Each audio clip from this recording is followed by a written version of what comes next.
दोस्तों कैसे हैं आप लोग। स्वागत है आप सभी का आपके अपने YouTube channel Pandey ji technical 2.0 में। आज हम देखने वाले हैं समाकलन के पहले एक्सरसाइज के बारे में और यहां से जितने क्वेश्चन आपके होते हैं उन सभी क्वेश्चंस को हम लेकर के चलेंगे, एक एक करके सभी इंटीग्रेशन के क्वेश्चन को हल करते हैं। पहले नंबर क्वेश्चन की तरफ हम चलते हैं। पहला नंबर क्वेश्चन है आपके पास की इंटीग्रेशन 1 प्लस 2x प्लस में x स्क्वायर dx, इसका मान कितना होगा। ठीक है, तो आइए देखते हैं हम। सबसे पहले आपको क्या करना है दोस्तों कि सबसे पहले आपको सब पर इंटीग्रेशन ऑपरेट करना है। इसका मतलब इंटीग्रेशन 1 dx, फिर प्लस में 2 आपका कांस्टेंट है, तो कांस्टेंट अगर आपका जहां भी रहता है वो इंटीग्रेशन से बाहर हो जाता है, तो 2 इसके बाद यहां पे इंटीग्रेशन से बाहर हो गया तो आपके पास बच गया x dx प्लस में इंटीग्रेशन x स्क्वायर dx। ठीक है, आप इसको आप हल कैसे करेंगे। आपको एक फॉर्मूला मालूम है, बिल्कुल बेसिक सा फॉर्मूला होता है कि integration x to the power n का जो फॉर्मूला होता है वो होता है आपका integration x to the power n plus 1 और पूरे का बट्टा यहाँ पे n प्लस 1 और प्लस c। इसी फॉर्मूले का यूज करके हम सारे क्वेश्चन को हल कर लेंगे। जैसे कि इंटीग्रेशन 1 dx है तो इंटीग्रेशन 1 का इंटीग्रेशन आपका x होता है, फिर प्लस में यहाँ पे 2 है तो इसको आप 2 एज इट इज लिखिए। x dx है मतलब कि x का पावर 1 है तो x टू द पावर 1 का इंटीग्रेशन आपके पास हो जाएगा दोस्तों x to the power 1 plus 1, यानी कि यहाँ पे हो जाएगा 2 और फिर अपॉन में आपके पास हो जाएगा 2, फिर प्लस में x टू द पावर 2 का इंटीग्रेशन कितना हो जाएगा तो x to the power 3 upon में 3 आपके पास इंटीग्रेशन हो जाएगा x स्क्वायर का। क्योंकि यहाँ पे आप x स्क्वायर का इंटीग्रेशन करोगे तो इंटीग्रेशन x स्क्वायर क्या हो जाएगा, n इज इक्वल टू 2 है तो इसका निकल के आ जाएगा x to the power 2 plus 1 और पूरे का बट्टा 2 प्लस 1 प्लस c, तो x टू द पावर 3 और अपॉन में 3 प्लस c और प्लस c यहाँ पे आप ऑलरेडी इसको लगा देंगे। 2 से 2 को आप कैंसिल कर देंगे तो आपके पास जो फाइनल आंसर है वो निकल के आ जाएगा, जो कि होगा आपका x प्लस में x स्क्वायर प्लस में x to the power 3 upon में 3 प्लस में c, और ये आपके लिए करेक्ट आंसर हो जाएगा। ऐसा ही क्वेश्चन पूछा जाता है भाई, है ना। और ये पहला क्वेश्चन था, बिल्कुल आपके सिलेबस का पहला क्वेश्चन था और इंटीग्रेशन का ऐसे ही क्वेश्चन आपसे पूछे जाते हैं। दूसरे क्वेश्चन की तरफ चलते हैं। दूसरा क्वेश्चन भी बिल्कुल उसी तरीके का क्वेश्चन है कि अगर आपके पास इंटीग्रेशन, ये सारे किताब के क्वेश्चन है दोस्तों, एक्स क्यूब प्लस में 3x स्क्वायर फिर प्लस में 3x प्लस में 1 dx अगर रहेगा तो इसका इंटीग्रेशन आप कैसे करोगे। ठीक है, ध्यान से देखिएगा कि सब पर इंटीग्रेशन ऑपरेट होगा। मैं क्या कह रहा हूं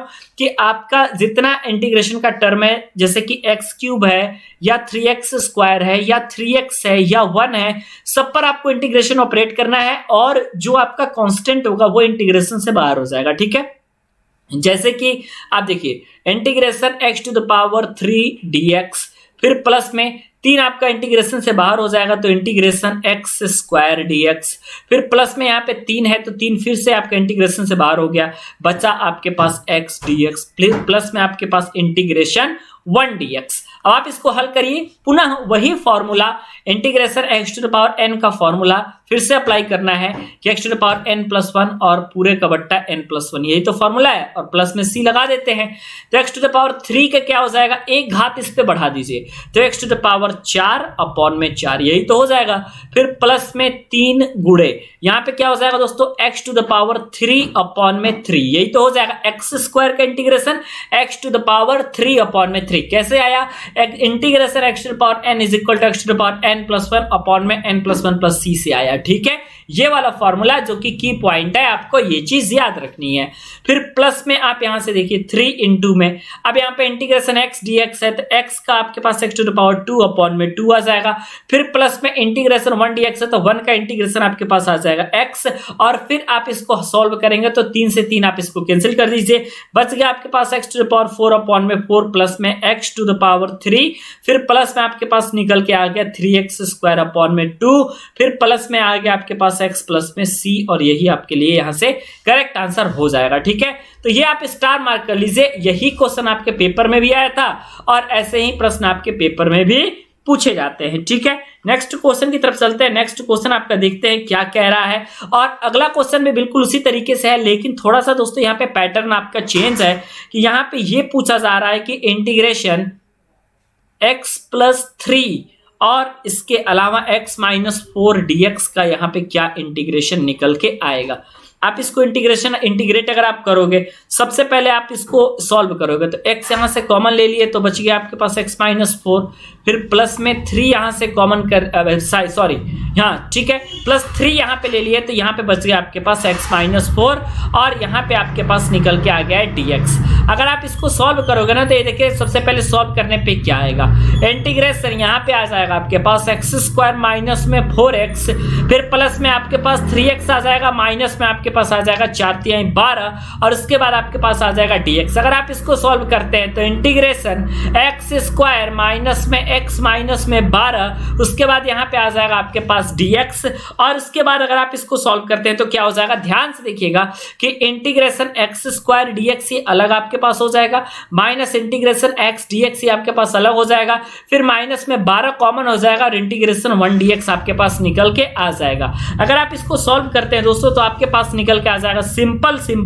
x⁴n का फिर से फॉर्मूला यूज करेंगे x⁴n+1 और पूरे का बट्टा n+1, तो यहां से आपके पास बच जाएगा x⁴2+1 फिर अपॉन में 2+1 फिर माइनस में इंटीग्रेशन x⁴1+1+1 फिर अपॉन में आपके पास आ जाएगा 1+1 फिर माइनस में 12, 1 का इंटीग्रेशन आपके पास x हो जाता है फिर प्लस में c। आप इसको सॉल्व करेंगे तो आपके पास निकल के आ जाएगा फाइनल आंसर x⁴3 अपॉन में 3 माइनस में x⁴2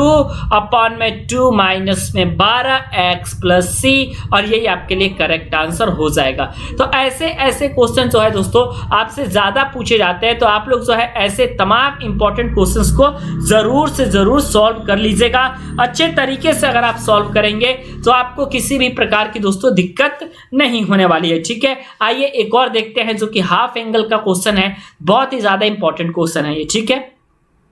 क्वेश्चन है आपके पास कि अगर आपके पास दे रखा है कि sin x/2 फिर माइनस में आपके पास अगर दे रखा है दोस्तों आपका cos में x/2 और इसका मैं स्क्वायर कह रहा है और dx इसका मान ज्ञात करिए। इसका मान दोस्तों क्या हो जाएगा, इंटीग्रेशन में आप यहाँ पे देखिए क्या होगा, इसको अगर आप सॉल्व करेंगे ना तो ये हो जाएगा दोस्तों आपके लिए sin² x/2 फिर प्लस में cos² x/2 फिर माइनस में आपके पास हो जाएगा 2 sin x/2 और फिर cos x/2 ये निकल के आ जाएगा और फिर यहाँ पे आपका dx जो है ये तो ऑलरेडी है ही अकॉर्डिंग टू क्वेश्चन है ये। फिर इंटीग्रेशन आप यहाँ पे देख पा रहे हैं ये आपके पास हो जाएगा दोस्तों, यहाँ से देखिएगा ये हो जाएगा आपके पास से sin² theta plus cos² theta के फॉर्मूला के आधार पे यहाँ पे आप लिख सकते हैं 1, यानी इसके जगह पे आप लिख सकते हैं 1 माइनस में 2 और यहाँ पे आप देखिए कि क्या लिख सकते हैं, यहाँ पे आप 2 मत लिखिए, 1 मिनट में एक फॉर्मूला यहाँ पे लगाता हूँ, आप ध्यान से देखिएगा